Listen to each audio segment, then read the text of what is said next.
നമസ്കാരം. Raf talk ഫുട്ബോളിലേക്ക് അവർക്കും സ്വാഗതം. മെസ്സി, നെയ്മർ, എംബാപ്പെ എന്നിവരൊക്കെ ഒരുമിച്ചൊരു ടീമിലുണ്ടായി അവരെ പരിശീലിപ്പിച്ച് മുന്നോട്ട് പോവുക എന്നുള്ളത് എളുപ്പമുള്ള കാര്യമല്ല. അപ്പോൾ മെസ്സിയൊന്നും ഒരിക്കലും പ്രസ് ചെയ്യാൻ പോകുന്നില്ല. അപ്പോൾ ടീം തോൽക്കും. തോറ്റാലും മെസ്സി ആരും പറയില്ല, കോച്ചിനെ പറയുള്ളൂ. പറയുന്നത് മൗറിസിയോ പോച്ചറ്റീനോയാണ്, അർജന്റീനക്കാരനായ കോച്ച്. അദ്ദേഹം PSG പരിശീലിപ്പിച്ചിരുന്ന സമയത്ത് ഈ സൂപ്പർ താരങ്ങൾ അവിടെ ഉണ്ടായിരുന്നു. അതിനെക്കുറിച്ചാണ് ഇപ്പോൾ അദ്ദേഹം മനസ്സ് തുറന്നു പറഞ്ഞിരിക്കുന്നത്. അദ്ദേഹം പറയുന്നു, managing Messi, Neymar, Mbappe is not easy. 3 പേരെ നമ്മൾ ഒരുമിച്ച് ഒരു ടീമിൽ മാനേജ് ചെയ്യുക എന്നുള്ളത് ഒട്ടും എളുപ്പമുള്ള കാര്യമല്ല.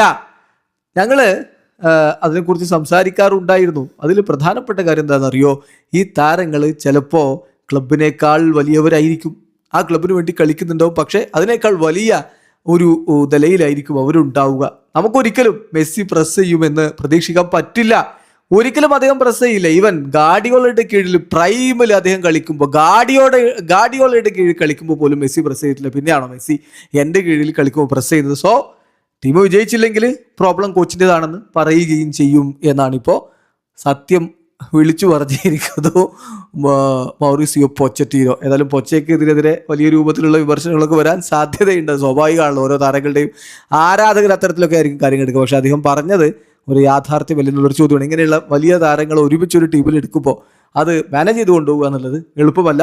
ടീമിനും അതത്ര ഗുണകരമാവില്ല എന്നുള്ളത് ഈ 3 പേര് കളിച്ചപ്പോൾ PSG എവിടെയായിരുന്നെന്നും അവർ പോയതിനു ശേഷം PSG ഇപ്പോൾ എവിടെ എത്തി നിൽക്കുന്നു എന്നുള്ളതും നോക്കിയാൽ വളരെ കൃത്യമായി വ്യക്തമായി നമുക്ക് മനസ്സിലാകും. വീഡിയോ അവസാനിക്കുന്ന ഫുട്ബോൾ ലോകത്തെ കൂടുതൽ വിശേഷങ്ങളുമായി റാഫ് ടോക്സ് വീഡിയോ എത്താം.